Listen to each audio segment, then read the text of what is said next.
Good morning student. SY BCom 2019 pattern semester 4 subject corporate accounting paper second topic liquidation of company या टॉपिकचा पहिला problem आज आपण पाहतोय.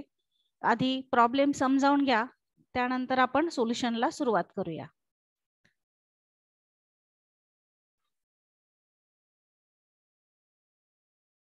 Problem पहा. Darshan limited Pune went into liquidation on 31 March 2018. Balance sheet दिलेला आहे. Balance शीटला दोन साइड आहेत, लायबिलिटी साइड आणि ऍसेट साइड. तर आपण सुरुवात जी आहे प्रॉब्लेम सोडवायला, तर ती आपली जो पेमेंट ऑर्डर आहे त्या पेमेंट ऑर्डरच्या सिक्वेन्स नुसार करतो. रिसिप्ट साइड आणि पेमेंट साइड अशा दोन साइड तयार करायच्या आहेत आपल्याला. रिसिप्ट साइड साठी लागणारे जे आयटम आहेत त्यात आहे कॅश. ऍसेटला आपल्याला कॅश दिलेली 1,50,000, त्यापासून आपण सुरुवात करणार आहोत. त्यानंतर ऍसेट विकून आलेले जे पैसे आहेत ते ऍसेट रिअलाइज मध्ये land and building, plant and machinery, patent, त्यानंतर स्टॉक, डेटर्स या नावाने दिलेले आहेत. आता आपण हे चेक करणार आहे की ज्या ऍसेटची नावं आपल्याला दिलेली आहेत त्या ऍसेट पैकी एखादी ऍसेट तारण आहे का, मॉर्गेज, प्लेज. तर ऍडजस्टमेंट मध्ये सांगितले बघा, creditors include preferential creditors amounting to ₹75,000 and loan for ₹2,50,000 secured by mortgage on land and building. याचा अर्थ काय होतो की लँड अँड बिल्डिंग जी आहे ती तारण म्हणून दिलेली आहे, मॉर्गेज आहे. कशासाठी? तर 2,50,000चं कर्ज घेतलेलं आहे आणि जे कर्ज कुठे इन्क्लूड आहे तर क्रेडिटर्स मध्ये इन्क्लूड आहे. तर 2,50,000च्या कर्जासाठी आपण लँड अँड बिल्डिंग तारण दिलेली. मग जेव्हा आपण ऍसेट रिअलाइजच्या किमती घेणार आहोत तर लँड अँड बिल्डिंगची जी किंमत आहे ती आपण सेपरेट घेणार आहे कॅल्क्युलेशनला.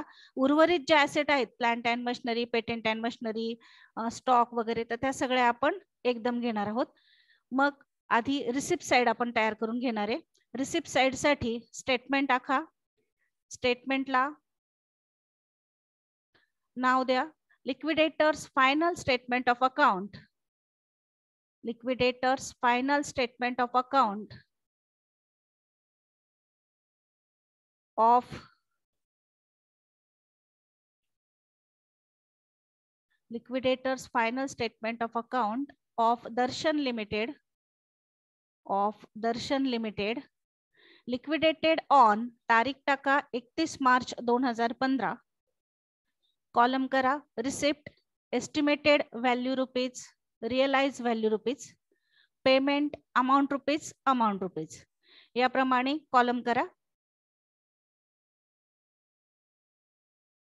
रिसिप्ट साइड तयार करतोय आपण. आधी ओपनिंग बॅलन्स ऑफ कॅश घ्या. ओपनिंग बॅलन्स जो बॅलन्स शीटला दिलेला आहे तो आहे 1,50,000 रुपये. मग एस्टिमेटेड व्हॅल्यूला पण लिहा 1,50,000, रिअलाइज व्हॅल्यूला पण लिहा 1,50,000. त्यानंतर हेडिंग द्या रिसिप्ट साइडला to amount realise from asset. To amount realise from asset. इथे किमती घेताना आपण ऍडजस्टमेंट प्रमाणे ऍसेटची नावं घेणार आहोत आणि ज्या किमती दिलेल्या असतील त्या किमती लिहिणार आहोत. मग ऍडजस्टमेंट मध्ये जी ऍसेटची नावं दिलेली आहेत त्यात लँड अँड बिल्डिंग जी आहे ती लँड अँड बिल्डिंग आपण आत्ता घेणार नाही, कारण की ती तारण आहे. तर तिचं कॅल्क्युलेशन जे आहे ते सेपरेट करायचंय. मग त्याच्या पुढच्या asset plant and machinery, patent, stock आणि डेटर्स या ऍसेट घेणार आहोत. ज्या ऍडजस्टमेंट मधल्या किमती आहेत त्या आउटरला टाकायच्या आणि ज्या बॅलन्स शीटच्या किमती आहेत त्या एस्टिमेटेड व्हॅल्यूच्या कॉलमला घ्या. मग घ्या plant and machinery. Estimated value मध्ये बॅलन्स शीटची जी किंमत आहे ती घ्या 12,50,000 रुपये आणि रिअलाइज व्हॅल्यू मध्ये ऍडजस्टमेंट मधली किंमत 10 लाख रुपये. रिअलाइज व्हॅल्यू मध्ये ऍडजस्टमेंट मधली किंमत 10 लाख रुपये. Plant and machinery. त्यानंतर घ्या पेटेंट बॅलन्स शीटची किंमत 2 लाख रुपये एस्टिमेटेड व्हॅल्यू मध्ये घ्या आणि रिअलाइज व्हॅल्यू मध्ये 1,50,000 रुपये. 1,50,000 रुपये. त्यानंतर स्टॉक एस्टिमेटेड व्हॅल्यू मध्ये घ्या 2,75,000 रुपये आणि ऍडजस्टमेंटची किंमत रिअलाइज व्हॅल्यू मध्ये 3 लाख रुपये. त्यानंतर घ्या डेटर्स 5,50,000 रुपये बॅलन्स शीटची किंमत एस्टिमेटेड व्हॅल्यू मध्ये घ्या आणि रिअलाइज व्हॅल्यू मध्ये 4 लाख रुपये. लँड अँड बिल्डिंग सोडून बाकीच्या ज्या ऍसेट होत्या त्या आपण to amount realise from asset या हेडिंगच्या अंडर घेतलेल्या आहेत.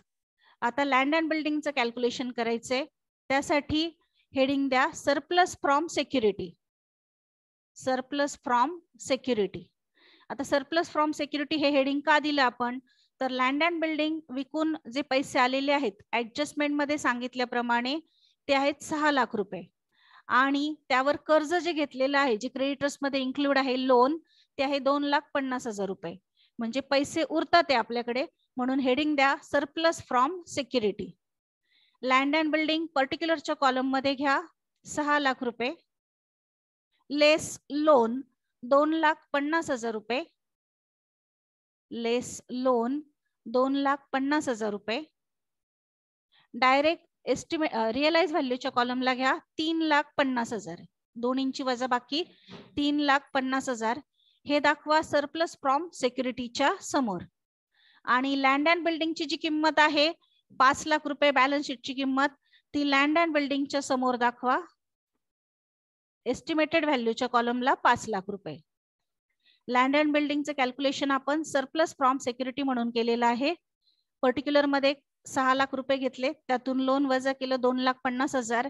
आलेली रक्कम आउटर कॉलमला म्हणजेच रिअलाइज व्हॅल्यूला टाकली 3,50,000 आणि जी बॅलन्स शीटची किंमत होती ती 5 लाख रुपये लँड अँड बिल्डिंगच्या समोर एस्टिमेटेड व्हॅल्यूच्या कॉलमला टाकली. इथे आपली रिसिप्ट साइड कंप्लीट झाली. रिसिप्ट साइडला आपण ओपनिंग बॅलन्स घेतला कॅशचा, त्यानंतर अमाऊंट रिअलाइज फ्रॉम ऍसेट घेतले आणि त्यानंतर सरप्लस फ्रॉम सिक्युरिटी घेतली. आता पेमेंट साइड. पेमेंट साइडला आपण लीगल फी पासून सुरुवात करतो. मग प्रॉब्लेम पहा. प्रॉब्लेम मध्ये ऍडजस्टमेंट चेक करायच्या. ऍडजस्टमेंट मध्ये लीगल फी लीगल चार्जेस नावाचा आयटम आलेला आहे का, आणि असेल तर तो लीगल फीच्या समोर घ्यायचा, नसेल तर डॅश करायची. लीगल फी आलेली आहे लीगल एक्सपेन्सेस म्हणून, अमाऊंट आहे 20,000 रुपये. मग घ्या लीगल चार्जेस किंवा लीगल फीच्या समोर 20,000 रुपये. पेमेंट साइडला पहिलं पेमेंट ऑर्डर आहे legal fees. By legal fees किंवा by legal fees expenses amount मध्ये घ्या 20,000. हे इनर आउटर कॉलम आहे, त्यामुळे काही कॅल्क्युलेशन करायचं असेल तरच आपण इनर कॉलमला घेणार आहे, अदरवाईज आपण अमाऊंट आउटर कॉलमला टाकणार आहे. मग बाय लीगल फीज 20,000 रुपये. त्यानंतर सेकंड पेमेंट ऑर्डर आहे liquidators remuneration. By liquidators remuneration म्हणजे लिक्विडेटरला दिलं जाणारं मानधन किंवा मोबदला, तर तो कोणता कोणता आहे त्यासाठी आपल्याला ऍडजस्टमेंट चेक कराव्या लागतील.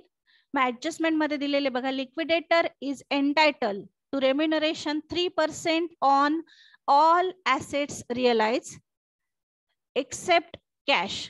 कॅश सोडून बाकीच्या ज्या ऍसेट्स आहेत तर त्या ऍसेटवर लिक्विडेटरला काय पाहिजे, मानधन पाहिजे 3%. मग ऍसेटच्या किमतींची बेरीज करताना काय करा, तर तुम्ही रिसिप्ट साइड वरनं बेरीज केली तरी चालेल, परंतु रिसिप्ट साइड वरनं बेरीज करताना चूक अशी होऊ शकते की तुम्ही सरप्लस फ्रॉम सिक्युरिटीची आउटरची अमाऊंट घ्याल, म्हणून त्यापेक्षा ऍडजस्टमेंट मधल्या ज्या किमती आहे त्यांची बेरीज करायची.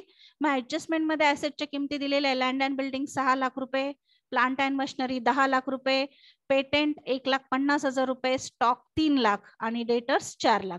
यांची बेरीज करा आणि त्या बेरजेवर 3% घ्यायचंय. मग बाय लिक्विडेटर्स रेम्युनरेशन त्यामध्ये रोमन आकडा 1 किंवा 1 आकडा टाका अंडरलाईन करून. खालच्या ओळीवर घ्या 3% ऑन ऍसेट रिअलाइज ब्रॅकेट मध्ये इन ब्रॅकेट 3% ऑन 24,50,000. ऍसेटची जी बेरीज आहे ती 24,50,000 रुपये होते, त्यावर 3% कॅल्क्युलेट करा. कॅल्क्युलेट करून इनर कॉलमला घ्या 73,500 रुपये. इनर कॉलमला 73,500 रुपये.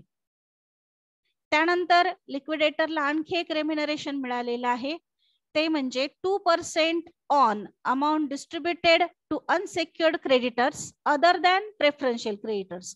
म्हणजे 2% मानधन त्याला कशावर द्यायचंय, तर अनसेक्युअर्ड क्रेडिटर्स वर द्यायचंय, पण अदर दॅन प्रेफरन्शियल क्रेडिटर्स म्हणजे प्रेफरन्शियल क्रेडिटर्स वर मानधन द्यायचं नाहीये. मग प्रेफरन्शियल क्रेडिटर्स सोडून अनसेक्युअर्ड कोणते आहेत, तर त्यासाठी बॅलन्स शीट पहा. बॅलन्स शीटच्या लायबिलिटी साईडला 2 कॅपिटल आहेत, त्यानंतर डिबेंचरवरचं इंटरेस्ट आहे, त्यानंतर मॉर्गेज डिबेंचर्स आहेत आणि क्रेडिटर्स आहेत. मग क्रेडिटर्स जे आहेत तर त्यामध्ये एक ऍडजस्टमेंट आहे, ती ऍडजस्टमेंट पहा. Sundry creditors include preferential creditors amounting to ₹75,000 and loan of ₹2,50,000. Sundry creditors मध्ये 75,000 रुपयाचे प्रेफरन्शियल क्रेडिटर्स इन्क्लूड आहेत आणि 2,50,000चं लोन आहे. म्हणजे दोन्ही मिळून 3,25,000 रुपये अदर आहेत. मग 3,25,000 रुपये आपण काय करणार, एकूण क्रेडिटर्स मधून वजा करणार. 7,25,000तून 3,25,000 वजा केल्यानंतर अनसेक्युअर्ड पार्ट राहिला क्रेडिटर्सचा 4,00,000 रुपये. म्हणजे मानधन काढताना, रेम्युनरेशन काढताना कितीवर काढणार आहे आपण, तर 4,00,000वर काढणार आहे. मग ह्या बाय लिक्विडेटर्स रेम्युनरेशनच्या अंडर आपण एक आकडा ऑलरेडी टाकलेला होता ऍसेट रिअलाइज वर. आता दुसरा आकडा घ्या. 2% ऑन अनसेक्युअर्ड क्रेडिटर्स कंसात 2% ऑन 4,00,000. 4,00,000 कसे आले, तर सन्ड्री क्रेडिटर्स होते 7,25,000, त्यातून आपण प्रेफरन्शियल क्रेडिटर्स आणि लोन ह्या 2 अमाऊंट वजा केल्या कारण की त्या त्यामध्ये इन्क्लूड होत्या आणि अमाऊंट आली 4,00,000. 4,00,000वर 2% कॅल्क्युलेट करून आले 8,000. दोन्हींची बेरीज करून आउटर कॉलमला घ्या 81,500 रुपये. आउटर कॉलमला 81,500 रुपये. त्यानंतर पुढची पेमेंट ऑर्डर आहे कॉस्ट ऑफ लिक्विडेशन, जी तुम्हाला ऍडजस्टमेंट मध्ये दिलेली असते. ऍडजस्टमेंट मध्ये बघा कॉस्ट ऑफ लिक्विडेशन दिलेली आहे 34,500 रुपये. मग या बाय कॉस्ट ऑफ लिक्विडेशन 34,500 रुपये. त्यानंतर प्रेफरन्शियल क्रेडिटर्सचं पेमेंट करतो आपण. ऍडजस्टमेंट मध्ये सांगितलेलं होतं प्रेफरन्शियल क्रेडिटर्स किती आहेत, तर 75,000 रुपये आहेत. मग या बाय प्रेफरन्शियल क्रेडिटर्स 75,000 रुपये. इथपर्यंत आपण 4 पेमेंट ऑर्डर केलेले आहेत. एकूण 8 पेमेंट ऑर्डर आहेत. फर्स्ट लिगल फीज पेड केली, त्यानंतर लिक्विडेटर्स रेम्युनरेशन पेड केलं, त्यानंतर कॉस्ट ऑफ लिक्विडेशन पेड केलं, त्यानंतर प्रेफरन्शियल क्रेडिटर्स पेड केले.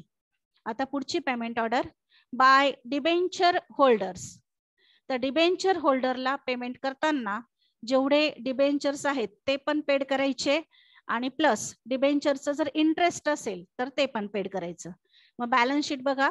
बॅलन्स शीटला 5% मॉर्गेज डिबेंचर आहेत 5,00,000 रुपये आणि आउटस्टँडिंग इंटरेस्ट ऑन डिबेंचर आहे 25,000 रुपये. मग 2 अमाऊंट घ्या डिबेंचर होल्डर्सच्या अंडर. एक घ्या 5% डिबेंचर आणि दुसरा घ्या इंटरेस्ट ऑन डिबेंचर.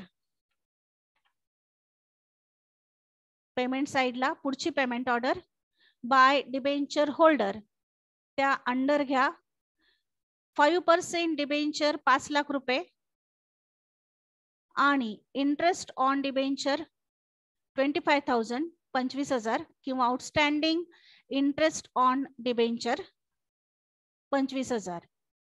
जर ऍडजस्टमेंट मध्ये लिक्विडेटर मेड ऑल पेमेंटची तारीख दिलेली असती तर परत आपल्याला इंटरेस्ट कॅल्क्युलेट करावं लागलं असतं, पण ऍडजस्टमेंट मध्ये अशी कोणतीही तारीख दिलेली नाही.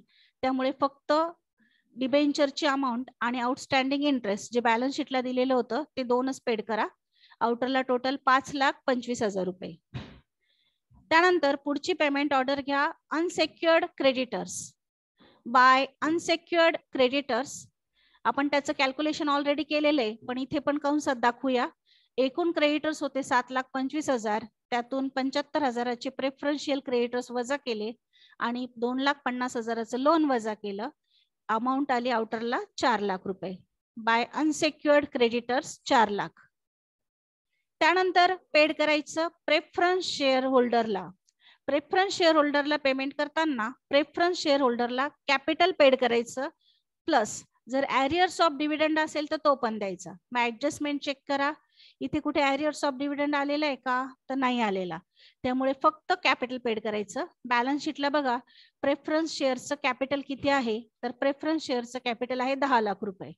मग पुढची पेमेंट ऑर्डर घ्या by preference share holder, dash करून खालच्या ओळीवर प्रेफरन्स शेअर कॅपिटल आणि डायरेक्ट आउटरला घ्या 10,00,000 रुपये.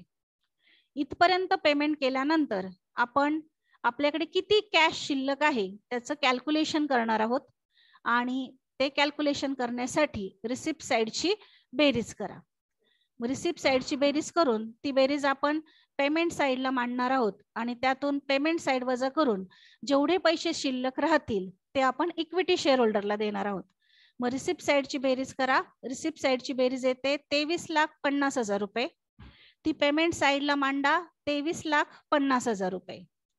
त्यातून पेमेंट साइड वजा करून जो फरक येतोय तो आउटर कॉलमला लिहायचा आहे. कारण की आपल्याकडे दोन प्रकारचे इक्विटी शेअर आहेत. एक आहेत 5,000 इक्विटी शेअर 100 इच 75 रुपये पेड आहे. दुसरे आहेत 15,000 इक्विटी शेअर 100 इच 60 रुपीज पेड आहे. त्यामुळे पेमेंट करताना वर्किंग नोट तयार करावी लागेल. म्हणून बॅलन्स जो येतोय तो फक्त आउटर कॉलमला दाखवा आणि हेडिंग द्या बाय इक्विटी शेअर होल्डर. यासाठी एक वर्किंग नोट तयार करायची आहे. वर्किंग नोट घ्या. वर्किंग नोट घ्या. Calculation of payment to equity share holder. Receipt साइडची बेरीज total receipt 23,50,000 less total payment साइडची बेरीज करून 21,36,000 वजाबाकी करून जी अमाऊंट शिल्लक राहते तिला म्हणायचं कॅश अवेलेबल. Cash available 2,14,000. आता आपल्याकडे 2,14,000 रुपये कॅश आहे. ही कुणाला द्यायची? तर दोन प्रकारचे इक्विटी शेअर आहेत. एक जे इक्विटी शेअर आहेत त्यांनी किती पेड केलेले आहेत? तर त्यांनी पेड केलेले आहेत 75 रुपये आणि दुसरे जे आहेत त्यांनी पेड केलेले आहेत 60 रुपये. मग ज्यांनी 75 रुपये पेड केलेत त्यांनी 60 वाल्यांपेक्षा 15 रुपये जास्त पेड केले आणि त्यांची संख्या किती आहे? तर 5,000 आहे. तर म्हणून 5,000 शेअर्सला 15 रुपये याप्रमाणे पेमेंट करायचंय. मग 5,000 गुणिले 15 म्हणजे 75,000 रुपये वजाबाकी करून जी अमाऊंट शिल्लक राहते ती आहे 1,39,000 रुपये. मग ही कॅश आता सर्वांना द्यायची. सर्वांना द्यायची म्हणजे तुमची जेवढी कॅश आहे तिला दोन्ही शेअर्सच्या संख्येने भाग द्यायचा. मग 1,39,000ला भाग द्या. 1,39,000ला भाग द्या.